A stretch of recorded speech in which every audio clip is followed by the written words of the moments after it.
Halo pemirsa, selamat pagi, siang, sore, dan malam kapanpun Anda mengakses channel video ini. Saya Divi dari channel Sukses Autopilot, seorang intuitive advisor, analisa energi, dan vibrasi. Membahas seputar Law of Attraction Indonesia melalui pendekatan metafisika dan hukum spiritual alam semesta.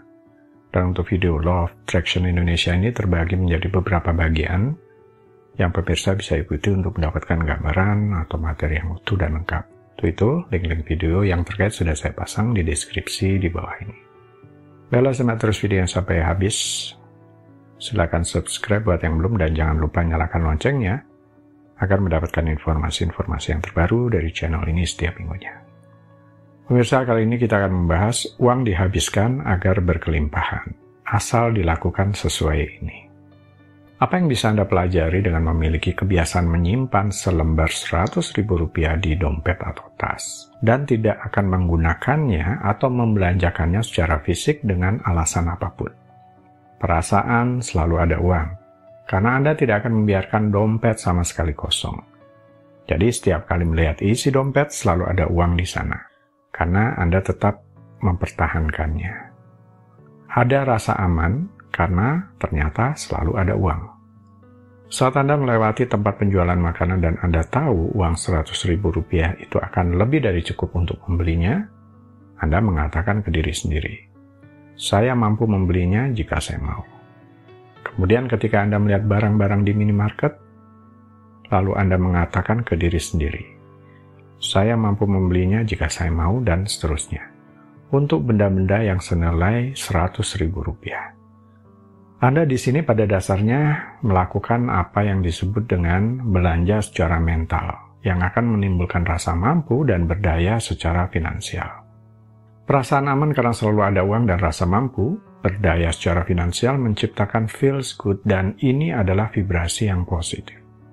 Merasa senang karena hal itu ada, dan sering-seringlah mengingatkan diri Anda akan rasa aman yang diberikannya kepada Anda. Sekarang, saat Anda menjalani hari, perhatikan banyak hal yang dapat Anda beli dengan Rp100.000 itu. Dengan mempertahankan uang Rp100.000, Anda menerima keuntungan vibrasi setiap kali Anda memikirkannya. Dengan kata lain, jika Anda mengingat Rp100.000 dan membelanjakannya secara mental, maka hal pertama yang Anda perhatikan, Anda akan menerima manfaat dari benar-benar merasakan kesejahteraan finansial.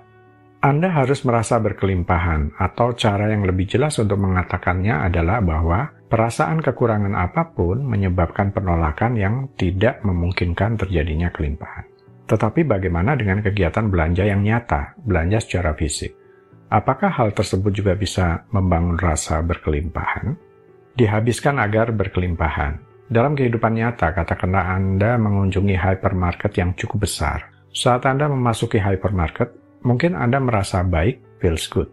Anda memasuki ke hypermarket, tidak melihat label harganya terlebih dahulu, memilih barang karena menyukainya, kemudian tidak usah bertanya pada diri sendiri berapa banyak uang yang Anda miliki saat itu. Apakah saran semacam ini pernah Anda dengar atau dapatkan dari seseorang? Adalah T. Harv Eker, seorang pebisnis dan pembicara motivasi yang dikenal dengan teorinya tentang kekayaan dan motivasi, pernah menyarankan, cobalah membeli sesuatu yang Anda sukai, itu tanpa melihat label harganya. Melihat sesuatu yang Anda suka, apakah itu barang atau saat memesan menu di restoran, pilih saja yang disukai, tidak usah melihat harganya. Pilih, pesan, dan langsung bayar.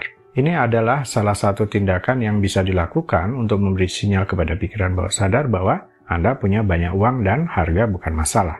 Sebagai seorang yang berhati-hati dalam pengeluaran, saya akan menafsirkan ini sebagai berikut. Milikilah dana khusus yang memang sengaja untuk dihabiskan, dengan membelanjakan kepada sesuatu tanpa melihat harganya untuk menimbulkan rasa mampu, berdaya, dan berkelimpahan. Misal, mengajak keluarga untuk sesekali makan di restoran tanpa melihat harga di menu, memberikan seseorang yang dikasihi sebuah hadiah mewah, mentraktir teman tanpa memusingkan berapa biaya yang harus dikeluarkan, dan sebagainya. Saya jadi ingat nasihatnya Aristotle Onassis, salah satu raja kapal dari Yunani.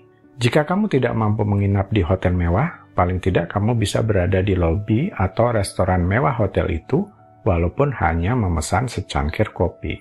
Aristotle Onassis memang tidak secara langsung mengajarkan menaikkan titik setel kemakmuran dengan cara berada di lingkungan fisik di mana rasa kemakmuran itu berada. Dalam hal ini, lingkungan yang mewah, kaya, berkelimpahan, atau semacam itu. Sekaligus ini bisa mengukur seberapa nyaman diri jika berada dalam lingkungan yang melampaui zona kemakmuran selama ini. Apakah timbul rasa penolakan, kurang nyaman, atau semacamnya? Rasa kurang nyaman atau tidak nyaman adalah indikasi secara mental titik setel kemakmuran Anda sedang diregangkan. Resonansi dengan impian Anda. Cara agar vibrasi frekuensi Anda tetap terjaga dan selaras dengan tujuan atau impian Anda, salah satunya adalah pergi ke tempat di mana impian Anda sudah berada, atau bertemu orang-orang yang telah berhasil di tingkat kehidupan tertentu yang Anda impikan. Anda perlu berada di sana untuk memperkuat energi vibrasi Anda. Jika Anda mempunyai tujuan kehidupan yang lebih baik, maka bergabunglah dengan orang-orang yang telah berhasil mencapai tingkat kehidupan tertentu.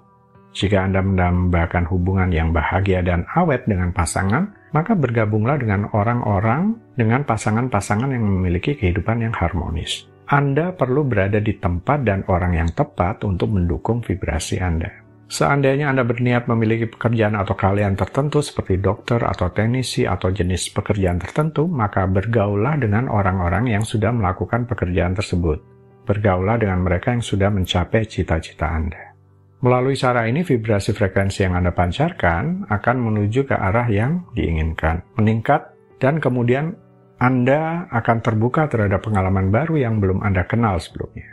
Ini membantu Anda untuk bergeser dari zona nyaman selama ini sehingga vibrasi Anda bisa bergeser naik. Manfaat lain, Anda juga akan mendapatkan banyak informasi mengenai langkah apa yang selanjutnya paling tepat untuk dilakukan.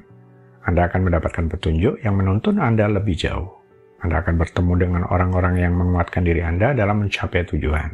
Orang-orang ini tahu bahwa Anda pun dapat mencapai cita-cita Anda. Mungkin Anda bisa termotivasi dari kesuksesan orang lain, apa yang telah dicapai oleh orang-orang lain. Tentu juga dapat Anda capai.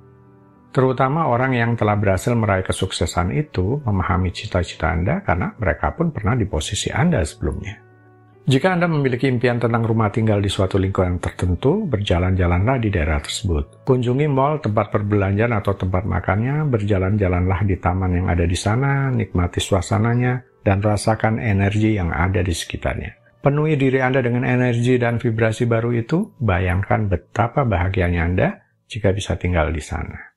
Kunjungilah rumah yang ingin Anda tempati jika memungkinkan, walaupun Anda kini belum dapat memilikinya. Mungkin Anda bisa mendatangi rumah contoh, walaupun hanya sekedar berdiri di terasnya. Nikmati energinya yang terasa menyenangkan. Anda berhak atas energi vibrasi dari rumah itu. Asal jangan keliru paham, asal dilakukan dengan sesuai, sehingga tidak jatuh ke dalam pemborosan yang tidak perlu. Cara yang tadi dijelaskan tentu efektif menaikkan titik setel kemakmuran, menimbulkan rasa mampu, berdaya, dan berkelimpahan. Butuh modal? Tentu, sesuai dengan kemampuan masing-masing saja. Tapi jika tidak mau menggunakan cara ini, Anda masih bisa menggunakan cara belanja secara mental, seperti yang dijelaskan di video Law of Attraction Indonesia 56. Silahkan. Baiklah pemirsa, itu bagian ke-198 dari video Law of Attraction Indonesia. Sampai di sini dulu. Sampai bertemu di bagian berikutnya, silahkan subscribe buat yang belum, dan jangan lupa nyalakan loncengnya, agar Anda mendapatkan informasi-informasi yang terbaru dari channel ini setiap minggunya. Sampai jumpa.